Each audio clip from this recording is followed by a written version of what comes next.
the 90s in general, right? Yep. Man, there were some dogs out there, both men's side, women's side. Man, it was a pinnacle moment in track and field, man. What was that experience like, Coach? And do you have any stories up there, man? Because, I've known Donovan since high school, and he used to tell me all of the trash talking stories, and I'd be like, man, I need that. Those were the days, right? Like, it's so interesting because I mirror it to the NBA, right? Like Dennis Mitchell was Dennis Rodman, okay? Like, this dude would do his block start before the race, and then he'd walk back in somebody else's lane while they were trying to do this, right? And the trash talk, the all of that stuff was just on another level. I mean, look, I'm not proud of it, but we all did it, right? Like, yeah. I mean, I may or may not have suggested that people around me shouldn't get beat by the slow white boy. Stuff. I mean, that's just what you did, yes. right? You talk trash. But it was such a different vibe on the pro circuit because we were there all summer, right? Like, there was no go for 2 meets and come back and fly all over the place, right? You went over in May and you came back in September. Wow. And you lived there, and there was no TV. Most people didn't have cell phones. We didn't have internet access. So we played spades, right? And dominoes. And so we truly got to know each other. One of the greatest parts about my career coaching, but prior to that being an athlete, is I don't know that there's a country on the earth that if they have a great young athlete, I can't call somebody from my day and say, hey, there was a Hungarian girl a couple of years ago, and there was a guy, Dusan Kovacs, that we ran against our whole career. I'm calling him up, like, Dusan, like, hey, man, what's the deal? So it's that ability to have a friendship, worldwide is on another level. But the 90s, man, the 90s were special. You got Donovan Bailey, you got Michael Johnson, these iconic names that truly took our sport to another level. And it was a lot of fun to be around. There was some characters, there was some interesting people, but it was a lot of fun, man. We had a good time. Yeah, I've again, like, you got to know, I'm a firm believer that you got to know your history, right? You got to go back and look back and see, because history has a way of repeating itself. And so, like, all of these times that we're seeing now, man, they were running basically the same equivalent times back then. And sometimes, the tracks were slower back then, right? So imagine if things was kind of the same. So I always just like hearing those same stories. Transitioning to the coaching side, Coach, I read somewhere where you once said you felt like you were destined to coach. What did that mean? Where did that come from? What made you feel that? And then how did you get involved in making that transition out? Right. Well, I went to the witch doctor back in the day, and the witch, she told me I would be a teacher at some point. And, okay, I grew up in Africa, so, the witch doctor's right. Okay. But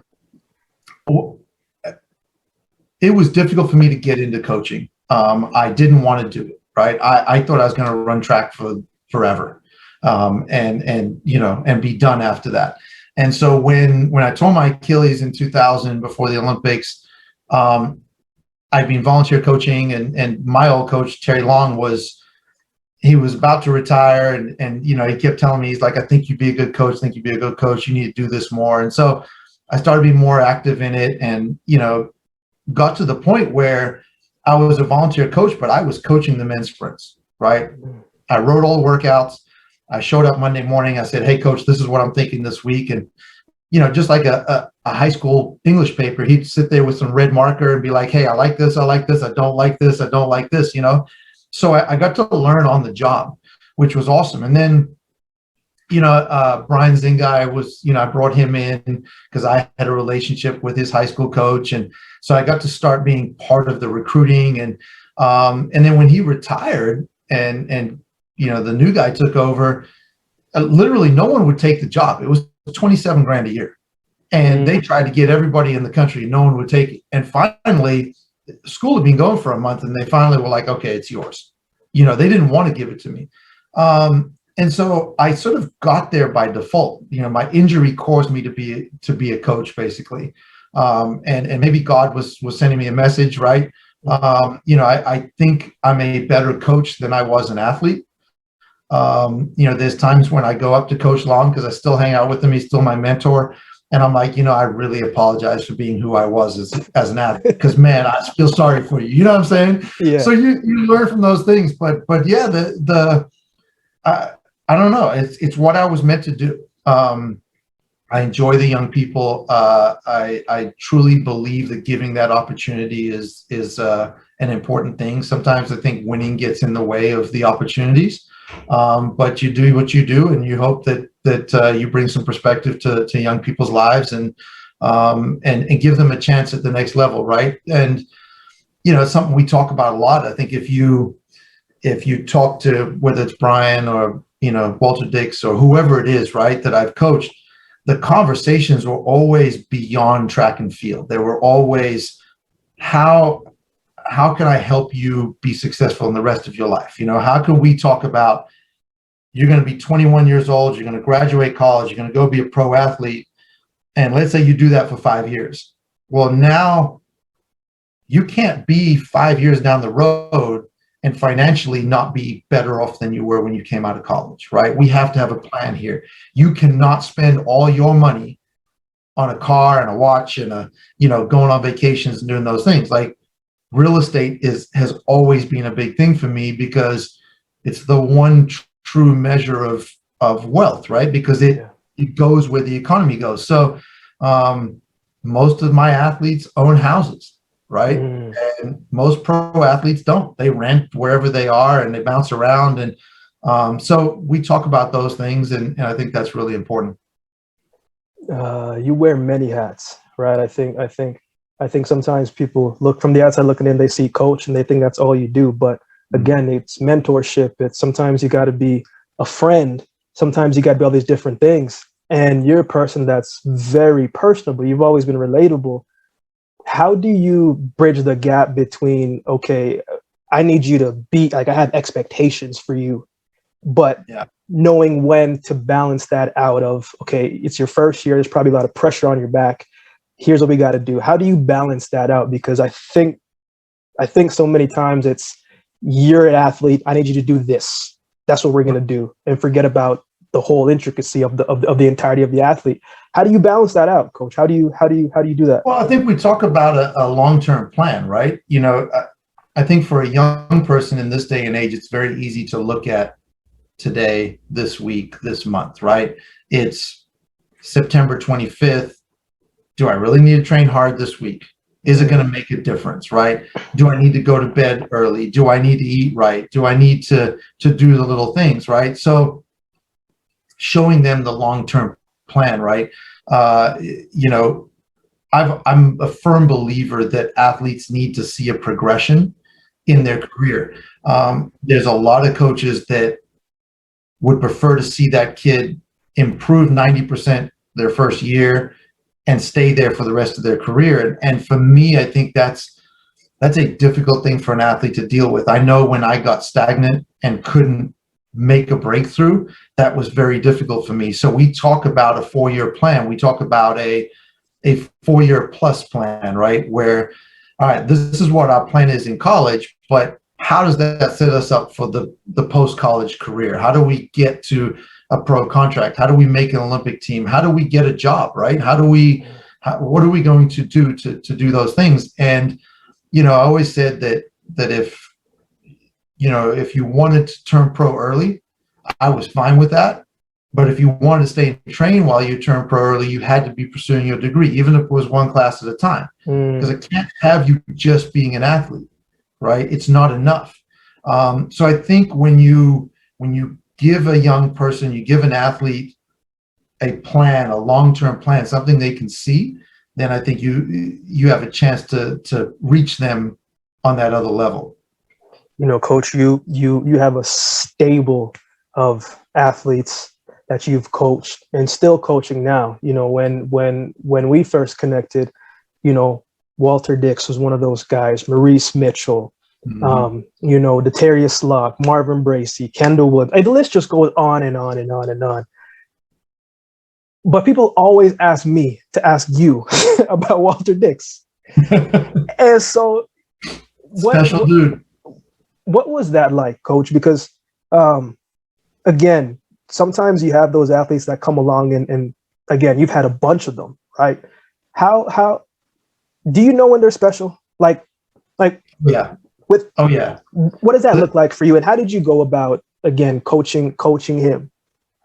Well, I think there's a couple of different types of athlete, right? There's that athlete that, physically you can stand on the other side of the track and go, that person is special, right? When they touch the ground, magic happens. And Walt had some of that. Although he looked good in high school, but what I saw in high school didn't tell me that he could be that special.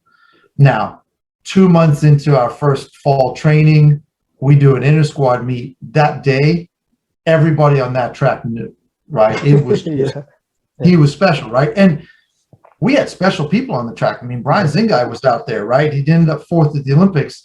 Ricardo Chambers was there. He's a 3-time Olympian. There were other people there, and it was like nobody else existed because you just watched what he did, and it was just special, right? So I think there's that type of kid. And then, Makusha came in. He was a 10-6 guy who had long jumped 780 in high school, right? But he came from Zimbabwe. He never had shoes. Basically, my mom recruited him. I mean, everything, he didn't have an address. So I sent everything to my house and he went over there and picked it up and, wow. Stuff like that. So, and when he arrived on campus, I felt like physically he was a better athlete than Walter Dix. The difference was he was fragile. Okay. Yeah. And so there was a completely different process to it. What made Walt so special was he could train on an intensity level with anybody in the world. But the volume of work that his body was able to handle was also like anybody on the planet. So the combination of the two was super special, right? And for me, it meant I could put my foot on the floor and go hard, and he could handle it. Whereas Makusha, I had to learn a completely different system where, we really had to we had to cruise in 4th gear a lot, wait to, all right, we'll slide into 5th gear for a little bit and we'll come back to 4th. You know what I mean? So it was a very different process. And I mean, Walt was just a special kid, right? Like he could do things that no one else could do. He could train the way no one else could train. He had the most amazing mental ability to step up to competition. And one of the greatest lessons I learned from Walt was that as a coach, when he ran well, he ran well. When he ran bad, that was my fault. Okay. And I had to accept that. But it made me such a better coach down the road, right? Because the reality was, it doesn't matter if I accept the negative race, the poor race, right? That's fine. That's what a coach does. But I had to get to that point in my career because, I was 2-3 years removed from being a professional athlete where I was always right. So it was a complete change in mindset. He taught me a lot. So, Walt and I sort of grew up together, which was really interesting. Coach, how do you find balance in between all this? Because coming out, as athletes, I call it, you got to be able to control the ego, right? Because it's that same ego that helps you become an elite athlete, being confident and all of those things. But how do you balance the athletes, maybe trying it their way and then maybe getting it wrong, and then maybe trying to do something else with other athletes and just not getting it wrong? And then you have to go with, man, if I don't get some results here, I may not be in this position anymore.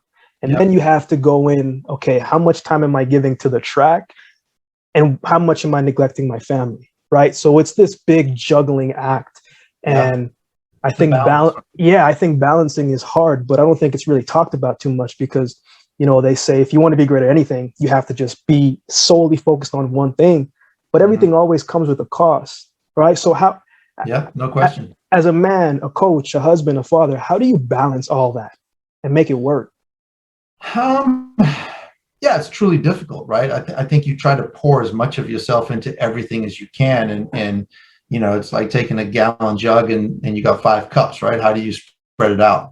I think as a track and field coach, you've got to make sure that your time is divided, right? That when I'm with the athletes, I'm with the athletes. When I'm with my kids, I'm with my kids.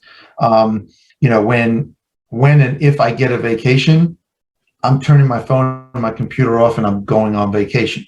And I think if you can do that, if you can separate the time, you have a chance to be successful in all areas. But like you said, most people that are really successful in any area have sacrificed another area in their life. So could I be a better dad and a better husband or a better friend if I was working a regular 9 to 5? Maybe. But the reality is probably not, because I wouldn't be happy working a 9 to 5. So I think it is who you are. It's what you do, right? We could say the same thing about Bill Gates, right? Would he have been a better this or that if he didn't do what he does, right? Yeah. And we would all sacrifice because of that. We'd all suffer, right? Because what he's given us makes our lives easier every day.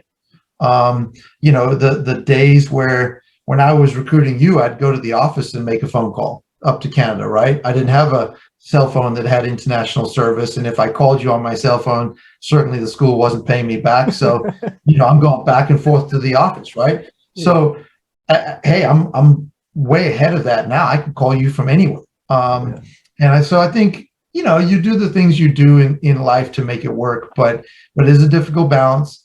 You pour your heart into it. Certainly those special athletes make it worthwhile.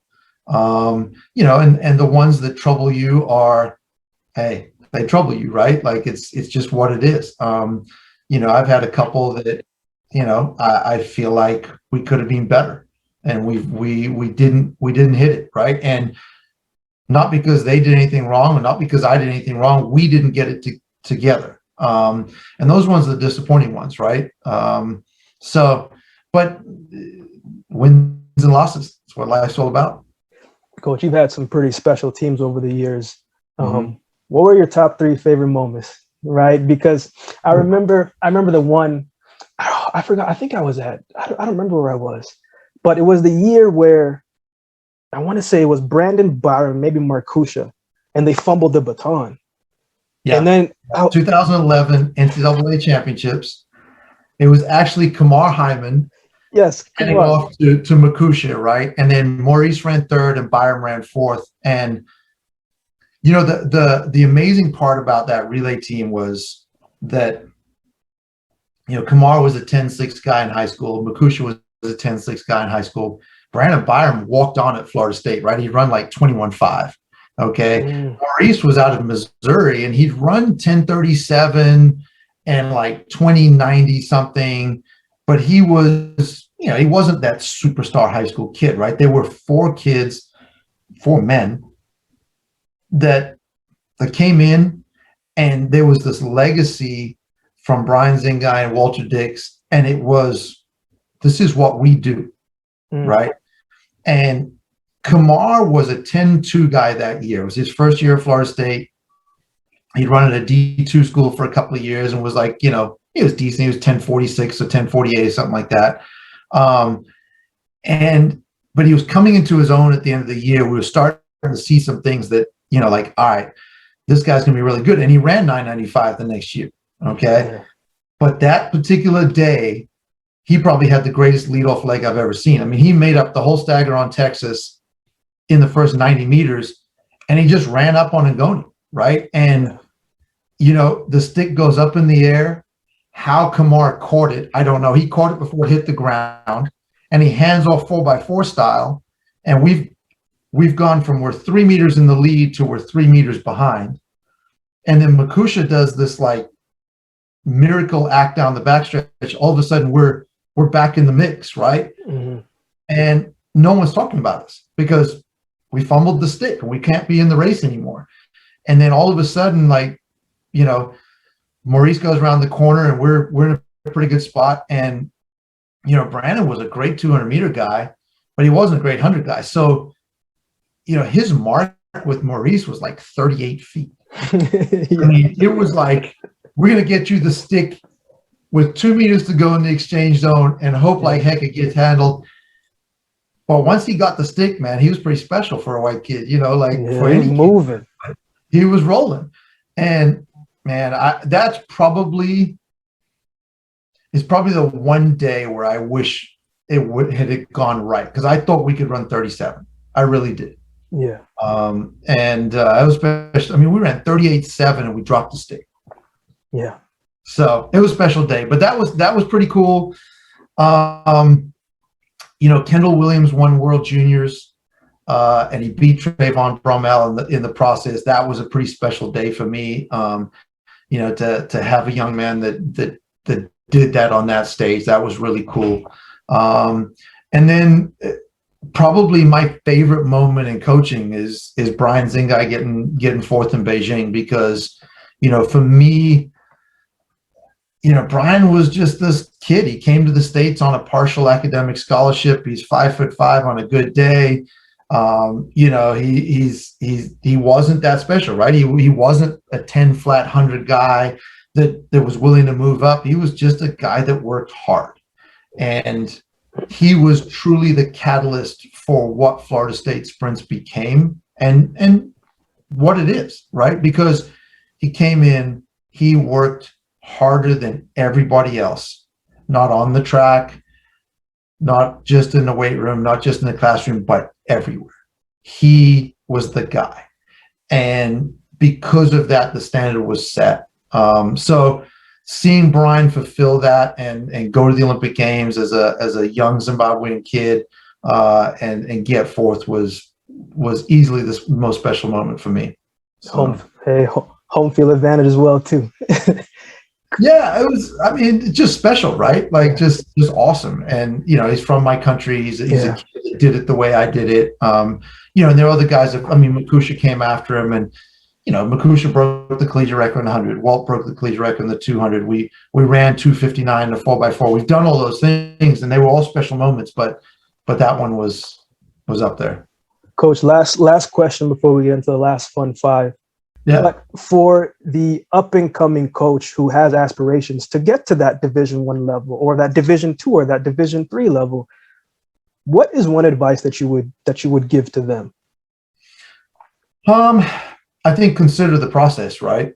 Because it's not easy. I was very lucky that I was in the right place at the right time to get the job I got. I think there are a lot of really good coaches out there that are in D2 or D3 or small D1 school that deserve the opportunity to go coach at a big time school and coach really good athletes that may never get it because there's only a certain number of jobs available. So like any job, consider the process that, you know, you might be in the same place 5 years from now that you are today. You know, and then like we talked about earlier, you know, understand that this is put up or shut up.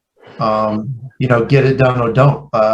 You know, we took a young 4x4 of, you know, 2 freshmen and 2 sophomores to indoor nationals this year. We got third. We ran 3:04, which is the fastest indoor 4x4 I've ever coached. And we have an injury, and I only had 4 guys. And we got an injury, and all of a sudden we're not in the final at outdoor nationals, right? And no one's sitting there in the stands going, "Oh, it's fine. You guys were third indoors." They're like, "What happened?" You know, so I think you have to consider those things. Can you deal with the pressure of what's going on? So that's good. That's good. They don't. That's the thing, you know, people care about results more than they care about anything, you know, so it's kind of cutthroat. Hey man, and not results from last year, right? Like right now, you know, I have a young girl from Antigua who won SECs in the 60 this year. She's only 18. Oh, wow. Okay? And She ran 7:15, which for an 18-year-old is pretty darn good. And she got 6th at indoor nationals. She runs 7:17 at indoor nationals. And I'm like, for an 18-year-old, this is pretty special. And I truly believe she has just a phenomenal future ahead of her. But outdoors has been rough, right? Like there's some expectation, there's some pressure, she was pretty much healthy through the indoor season, not always healthy during the outdoor season. So she ran 11:1. But then she's still good. It's still good, right? Like she's 400ths off the Olympic standard as a freshman, as an 18-year-old. But it's been a disappointing outdoor season. And the taste in her mouth is not good because of what happened this last weekend. Right? So as a coach, you have to understand that while you sit back and look at the whole picture, this 18-year-old is only looking at the last 7 days, right? That's good. That's good. Oh, that's good, Coach.